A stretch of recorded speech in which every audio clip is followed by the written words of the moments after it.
ಈ ಒಂದು ವಿಡಿಯೋವನ್ನ ನೋಡ್ತಾ ಇರುವಂತಹ ಎಲ್ಲ ಶಿರಡಿ ಸಾಯಿಬಾಬಾ ಭಕ್ತರಿಗೂ ಕೂಡ ಹೃದಯಪೂರ್ವಕ ನಮಸ್ಕಾರಗಳನ್ನ ಹೇಳ್ತಾ ಇವತ್ತು ಶಿರಡಿಯಲ್ಲಿ ನಡೆದಂತಹ ಒಂದು ಅದ್ಭುತ ಕಥೆಯನ್ನ ನಿಮ್ಮೊಟ್ಟಿಗೆ ಹಂಚ್ಕೊಳ್ತಾ ಇದ್ದೇನೆ. ಅದಕ್ಕಿಂತ ಮುಂಚೆ ನೀವಿನ್ನು ನಮ್ಮ ಯೂಟ್ಯೂಬ್ ಚಾನೆಲ್ನ ಸಬ್ಸ್ಕ್ರೈಬ್ ಮಾಡಿಲ್ಲ ಅಂದ್ರೆ ಈಗಲೇ ಸಬ್ಸ್ಕ್ರೈಬ್ ಮಾಡ್ಕೊಳ್ಳಿ. ಹಾಗಾದ್ರೆ ಬನ್ನಿ ಇವತ್ತಿನ ವಿಡಿಯೋವನ್ನ ಶುರು ಮಾಡೋಣ.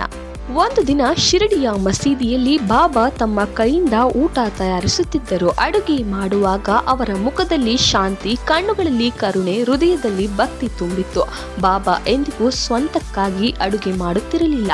ನಾನು ತಿನ್ನಲಿ ಇದ್ದರೂ ಕೂಡ ನನ್ನ ಭಕ್ತರು ತಿಂದರೆ ಸಾಕು ಎಂಬ ಮನಸ್ಸಿನ ಭಾವನೆಯಲ್ಲಿ ಅಡುಗೆಯನ್ನು ಮಾಡುತ್ತಿದ್ದರು. ಆ ಸಮಯದಲ್ಲಿ ಕೆಲ ಬಡ ಮಕ್ಕಳು ಮಸೀದಿಯ ಬಾಗಿಲಿಗೆ ಬಂದರು.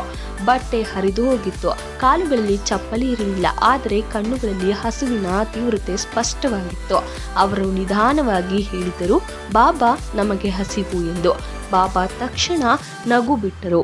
ಬಾ ಮಗನೇ, ಒಳಗೆ ಬಾ ಎಂದರು. ತಮ್ಮ ಕೈಯಿಂದ ತಯಾರಿಸಿದ ಅನ್ನವನ್ನು ಪಾತ್ರೆಯಲ್ಲಿ ಹಾಕಿ ಎಲ್ಲ ಮಕ್ಕಳಿಗೂ ಹಂಚಿದರು. ಅವರು ತಿನ್ನಲು ಶುರು ಮಾಡಿದಾಗ ಅವರ ಮುಖದಲ್ಲಿ ಕಾಣಿಸಿ ತೃಪ್ತಿ ಬಾಬಾರ ಹೃದಯವನ್ನೇ ಸ್ಪರ್ಶಿಸಿತು. ಆ ದೃಶ್ಯ ನೋಡಿದ ಕೆಲ ಭಕ್ತರು ಹೇಳಿದರು, ಬಾಬಾ ನೀವು ತಿನ್ನಲಿಲ್ಲವಲ್ಲ, ಎಲ್ಲವನ್ನೂ ಮಕ್ಕಳಿಗೆ ಕೊಟ್ಟಿರಿ. ಬಾಬಾ ಶಾಂತವಾಗಿ ನಗುತ್ತಾ ಹೇಳಿದರು, ನಾನು ತಿಂದೆ ಮಗನೇ. ಅವರ ಮುಖದಲ್ಲಿ ತೃಪ್ತಿ ನೋಡಿದ ಕ್ಷಣದಲ್ಲೇ ನನ್ನ ಹಸಿವು ತೀರಿತು.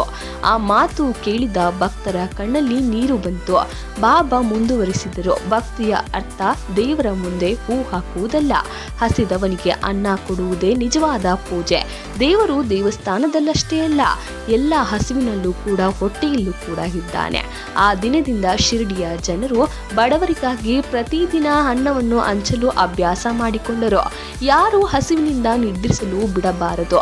ಎಲ್ಲರೂ ಕೂಡ ಹೊಟ್ಟೆ ತುಂಬ ಊಟ ಮಾಡಿ ಆರಾಮದಾಯಕವಾಗಿರಬೇಕು ಎಂಬುದನ್ನು ಕಲಿತುಕೊಂಡರು. ಸಾಯಿ ಬಾಬಾರ ಜೀವನ ಒಂದು ಪಾಠ. ನಾವು ಹಂಚಿದಷ್ಟು ಕೃಪೆ ಹೆಚ್ಚಾಗುತ್ತದೆ. ಅವರು ಹೇಳಿದಂತೆ ಪ್ರೀತಿ ಕೊಡು, ದಯೆ ತೋರು, ಹಂಚಿಕೆಯನ್ನು ಮರೆಯಬೇಡ, ಅದು ದೇವರ ಮಾರ್ಗ ಎಂಬ ಅದ್ಭುತ ನುಡಿಗಳು ಬಹಳಷ್ಟು ಅರ್ಥಪೂರ್ಣವಾಗಿದೆ. ಎಂದಿಗೂ ಶಿರಡಿಯಲ್ಲಿ ಬಾಬಾರ ಆ ಮಾತು ಮೊಳಗುತ್ತದೆ. ಸೇವೆಯಲ್ಲಿ ದೇವರು ಕೂಡ ಇರುತ್ತಾನೆ ಎಂಬ ಅದ್ಭುತ ಗಳಿಗೆಯನ್ನ ಶಿರಡಿಯಲ್ಲಿ ಇಂದಿಗೂ ಕೂಡ ನಡೆಸಿಕೊಳ್ಳುತ್ತಾನೆ ಬರುತ್ತಿದ್ದಾರೆ. ಸಾಯಿ ಬಾಬಾರವರು ಮಾಡಿರ್ತಕ್ಕಂತಹ ಒಂದೊಂದು ಪವಾಡಗಳು ಅಥವಾ ಒಂದೊಂದು ಅದ್ಭುತ ಕೆಲಸಗಳಲ್ಲೂ ಕೂಡ ಒಂದೊಂದನ್ನು ನಾವು ಕಲಿಯಬಹುದು, ಒಂದೊಂದು ಪಾಠಗಳನ್ನು ನಾವು ಕಲಿಯಬಹುದು. ಹಾಗೆಯೇ ವೀಕ್ಷಕರೇ, ನಿಮ್ಮಲ್ಲಿ ನಾನು ಇನ್ನೊಂದು ಮುಖ್ಯವಾದ ವಿಚಾರವನ್ನು ಚರ್ಚೆ ಮಾಡಬೇಕು. ನಾವು ನಮ್ಮ ಶ್ರೀ ಸಾಯಿ ಗುರು ಚಾರಿಟಬಲ್ ಟ್ರಸ್ಟ್ ವತಿಯಿಂದ ನಾವು ಶ್ರೀ ಕೋಟಿ ಸಾಯಿಬಾಬಾ ಪ್ರತಿಷ್ಠಾಪನೆಯೊಂದನ್ನು ಮಾಡಿಸುತ್ತಿದ್ದೇವೆ.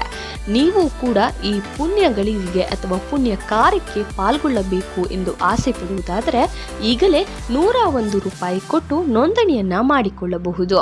ಅಥವಾ ನೀವು ನಿಮ್ಮ ಇಡೀ ಕುಟುಂಬದ ಜೊತೆಯಲ್ಲಿ ಕೋಟಿ ಬಾಬಾ ಪ್ರತಿಷ್ಠಾಪನೆಯಲ್ಲಿ ಪಾಲ್ಗೊಳ್ಳಲು ಇಚ್ಛೆ ಪಡುವುದಾದರೆ 5,001 ರೂಪಾಯಿ ಕೊಟ್ಟು ಕೂಡ ನೋಂದಣಿಯನ್ನ ಮಾಡಿಸಿಕೊಳ್ಳಬಹುದು. ಕೆಳಗೆ ಕೊಟ್ಟಿರುವಂತಹ ಮೊಬೈಲ್ ನಂಬರ್ ಅಥವಾ ಸ್ಕ್ಯಾನರ್ ಬಳಸಿ ನೀವು ನೋಂದಣಿಯನ್ನ ಮಾಡಿಕೊಳ್ಳಬಹುದು. ಇನ್ನು ಹೆಚ್ಚಿನದಾಗಿ ಇದೇ ರೀತಿಯಾದಂತಹ ಸಾಯಿಬಾಬಾರ ಕಥೆಯನ್ನು ಕೇಳಲು ನೀವು ಈಗಲೇ ನಮ್ಮ ಯೂಟ್ಯೂಬ್ ಚಾನಲ್ನ ಸಬ್ಸ್ಕ್ರೈಬ್ ಮಾಡಿಕೊಳ್ಳಬೇಕು. ಹಾಗೆಯೇ ಈ ಒಂದು ಮಾಹಿತಿ ಇಷ್ಟವಾಗಿದ್ದರೆ ವಿಡಿಯೋಗೊಂದು ಲೈಕ್ ಮಾಡಿ. ಸಾಯಿಬಾಬಾರ ಇನ್ನಷ್ಟು ಮಾಹಿತಿ ನಿಮಗೆ ತಿಳಿದಿದ್ರೆ ಕಮೆಂಟ್ ಬಾಕ್ಸ್ನಲ್ಲಿ ಆ ಕಥೆಯನ್ನು ತಿಳಿಸಿಕೊಡಿ, ಅದರ ಬಗ್ಗೆ ಕೂಡ ವಿಡಿಯೋ ಮಾಡೋಣ. ಹಾಗೇನೆ ಇದುವರೆಗೂ ತಾಳ್ಮೆಯಿಂದ ನಮ್ಮ ವಿಡಿಯೋನ ವೀಕ್ಷಿಸಿದ್ದಕ್ಕಾಗಿ ನಿಮ್ಮ ಪ್ರೀತಿಗಾಗಿ ಅನಂತ ಧನ್ಯವಾದಗಳು. ಮತ್ತೆ ಮುಂದಿನ ವಿಡಿಯೋದಲ್ಲಿ ಮುಂದಿನ ಪವಾಡದ ಜೊತೆ ಸಿಗುತ್ತೇನೆ.